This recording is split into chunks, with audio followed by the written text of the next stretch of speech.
بسم اللہ الرحمن الرحیم۔ السلام علیکم ورحمۃ اللہ وبرکاتہ۔ زبیر خان آپ کو اپنے چینل VOT یعنی وائس آف ٹروتھ میں خوش آمدید کہتا ہے۔ آج 28 نومبر ہے اور سوموار کا روز ہے۔ پلیز چینل ضرور سبسکرائب کیجیے گا۔ آج کے پروگرام میں قطر میں ہونے والا جو فیفا ورلڈ کپ ہے اس کے میچوں کے دوران یہ جو ون لو آرم بینڈ یہ پہننے کا مخمصہ چل رہا ہے، اس کے بارے میں آج بات کرنا مقصود ہے۔ اب ورلڈ کپ شروع ہونے سے قبل یورپ سے تعلق رکھنے والی England, Wales, Netherlands, Belgium, Switzerland, Germany اور ڈنمارک کی 7 ٹیموں نے یہ فیصلہ کیا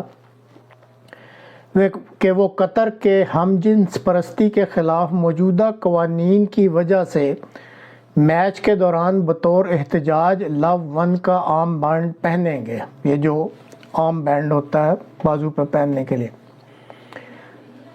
اس وقت ہم جنس پرستی کا رجحان رکھنے والوں کے لیے LGBTQ کے الفاظ استعمال ہوتے ہیں۔ L جو ہے وہ لیزبین کے لیے ہے، جس میں ایک خاتون دوسری خاتون سے جنسی تعلقات قائم کر سکتی ہے۔ G گے کے لیے ہے، جس میں ایک مرد دوسرے مرد سے جنسی تعلقات قائم کر سکتا ہے۔ B بائی سیکسول کے لیے ہے، یعنی جس میں مرد اور عورت دونوں سے جنسی تعلقات قائم کیے جا سکتے ہیں۔ T جو ہے وہ ٹرانسجنڈر کے لیے ہے، جو خواجہ سرا ہوتے ہیں جن کی جنس کا معین طور پر ابھی علم نہیں ہوتا۔ اور Q کوئر کے لیے ہوتا ہے، جو ابھی تک اس تلاش میں ہوتے ہیں کہ وہ جنسی رجحان کے کس گروپ کے ساتھ اپنا تعلق قائم کریں۔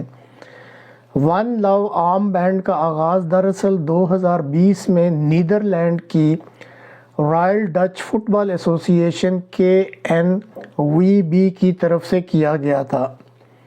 آغاز کے وقت انہوں نے اپنے منشور میں لکھا کہ وہ فٹ بال کے کھلاڑیوں میں نسل، رنگت، جنس، کلچر، عقیدہ، قومیت، جنسی رجحان کے گروپ سے تعلق، عمر اور اسی طرح کے دیگر نکات کی وجہ سے کسی قسم کا امتیازی برتاؤ یا سلوک نہیں کریں گے۔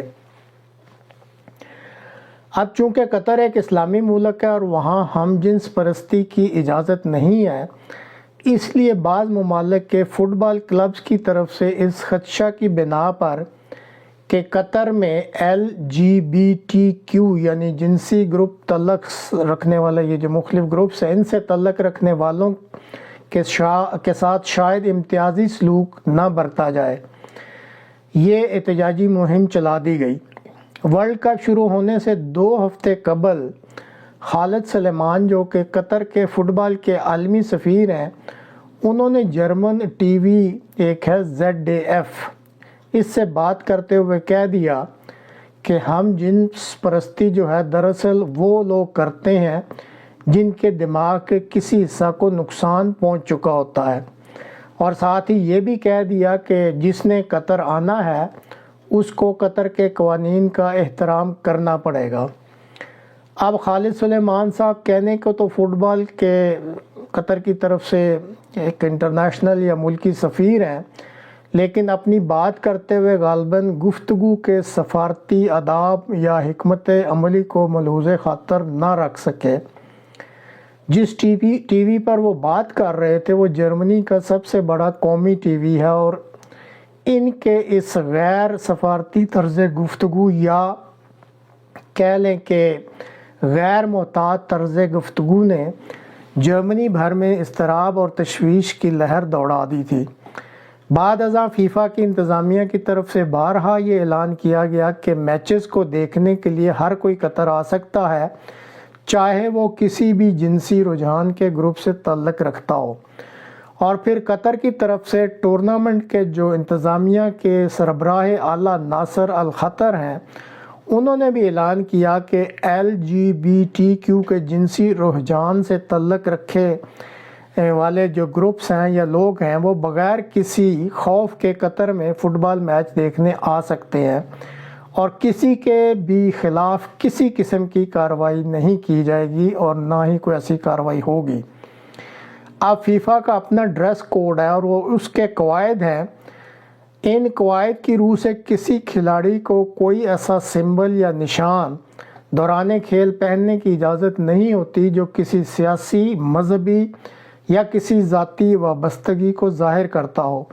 چنانچہ ون لو آرم بینڈ پہننے کے بارے میں فیفا کی طرف سے تنبیہ کر دی گئی تھی کہ جو بھی اس آرم بینڈ کو پہنے گا اس کو پیلا کارڈ دے دیا جائے گا، چنانچہ کسی ٹیم نے اس کو پہننے کی جرات نہ کی۔ اب مسئلہ یہ ہے کہ قطر ایک اسلامی ملک ہے اور مغرب کو اسلام کے ساتھ بغض اور کینہ ہے۔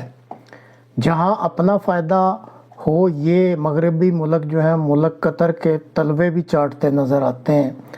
جیسے LNG کا حصول ہے اس کے لیے یہ ہر کام کرنے کے لیے تیار ہیں۔ فیفا کے صدر نے بھی مغربی ممالک کی اس منافقت کا بھانڈا ورلڈ کپ شروع ہونے سے ایک دن پہلے ایک پریس کانفرنس کے ذریعے بیچ چوراہے کے پھوڑ دیا تھا، اور اب شنید ہے کہ سارے دوسرے ملک مل کر فیفا کا صدر ہی بدلنا چاہتے ہیں۔ یہ درست ہے کہ جرمنی میں بات کرتے ہوئے قطر کے نمائندہ کو حکمت کے تحت بات کرنی چاہیے تھی۔ بعد میں اب وضاحتوں کے ذریعے یہ جو ان کا بیان تھا اس کو درست کیا گیا اور مزید وضاحت کی گئی۔ اب قطر کی طرف سے جو یہ بات وضاحت کی گئی کہ کسی کے بھی قطر میں آ کر میچ دیکھنے پر پابندی نہیں ہے، تو یہ اگر وہ وہاں پہ زیادہ وضاحت کے ساتھ جب ZDF پہ بات کر رہے تھے کر دیتے تو شاید ایسی صورتحال کم از کم جرمنی میں تو نہ بنتی۔ اب سوال یہ پیدا ہوتا ہے کہ قطر ایک خود مختار ملک ہے۔ 10 سال قبل اس کو ورلڈ کپ کروانے کی ذمہ داری دی گئی تھی۔ $200 بلین سے زیادہ کی رقم خرچ کر کے اس ملک نے یہ سارا کچھ کیا ہے۔ ان کی طرف سے صرف ایک ڈیمانڈ تھی کہ یہ جو ہم جنس پرستوں کے یہ جو گروپس ہیں اگر یہ میچز دیکھنے آتے ہیں تو قطر کے جو ملکی قوانین ہیں ان کا خیال رکھیں اور برسر عام قابل اعتراض حرکتیں نہ کریں، کیونکہ قطر کا قانون اس کی اجازت نہیں دیتا۔ اور ساتھ ہی انہوں نے کہا کہ اگر آپ کو جنسی تعلقات یا جنس پرستی کا ایسا ہی شوق ہے تو اپنی رہائش گاہوں میں جائیں اور جو مخصوص جگہیں وہاں جا کے جو مرضی کرتے پھریں۔ لیکن اسلام کے بغض میں یہ مغربی ممالک جو ہے نا یہ ساری حدیں خود ہی پار کر جاتے ہیں۔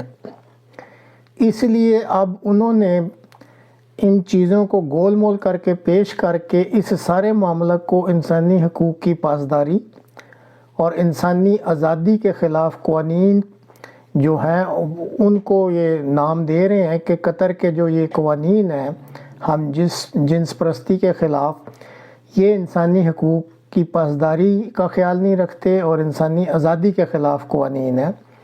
تو یہ وہ بنیاد بنا کر اپنے دیکھنے والوں کا دماغ جو ہے وہ خراب کرتے رہتے ہیں۔ اب نیدرلینڈ جو ہالینڈ کہلاتا ہے اس ساری مہم کا سرغنہ ہے۔ اگر انسانی حقوق اور انسانی آزادی کا اتنا ہی علمبردار ہے تو پھر اس نے بغیر لباس والوں کے لیے اپنے ساحلوں پر مخصوص مقامات کیوں بنائے ہوئے ہیں؟ سارے ملک میں عوامی جگہوں پر اس کی اجازت کیوں نہیں دے دیتے؟ اسی طرح جنسی تعلقات کے لیے مخصوص جگہ بنائی ہوئی ہیں، ہر جگہ اس کی کیوں نہیں اجازت دے دیتے؟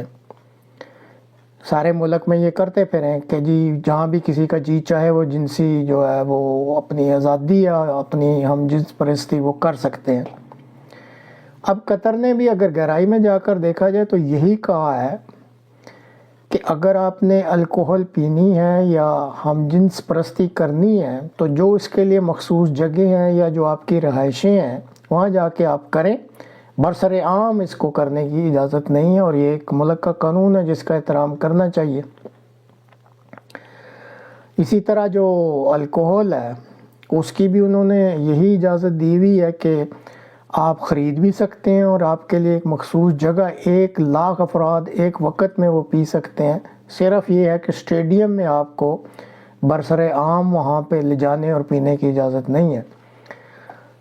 تو ناظرین آخر میں جو آج بات چیت کی ہے اس کا خلاصہ یہی بنتا ہے کہ آرم بینڈ جو ون لو والا آرم بینڈ ہے اس کے پہننے پر پابندی قطر نے نہیں فیفا نے لگائی ہے اپنے ڈریس کوڈ کی وجہ سے۔ LGBTQ یہ جو ہم جنسی گروپس ہیں یا ان سے تعلق رکھنے والے، یہ جو میں نے نام گنوائے ہیں 5 LGBTQ، ان سے تعلق رکھنے والوں کے لیے قطر میں آ کر میچز جو یہ ورلڈ کپ کے ہیں ان کو دیکھنے پر کسی قسم کی کوئی پابندی نہیں ہے۔ سرعام ہم جنس پرستی کی سرگرمیوں کی اجازت نہیں ہے۔ الکوہل خریدنے اور مخصوص جگہوں پر پینے پر کوئی پابندی نہیں ہے۔ اسٹیڈیم میں الکوہل لے جانے اور پینے پر پابندی ہے۔ یہ جو قواعد ہیں یہ فیفا اور قطر کے حکام نے مل جل کر بنائے تھے، اور ان دونوں حکام جو ہیں قطر کے اور فیفا کے، ان کا آپس میں ابھی تک کوئی اختلاف بھی نہیں ہے اور مل جل کے وہ سارا کچھ چلا رہے ہیں۔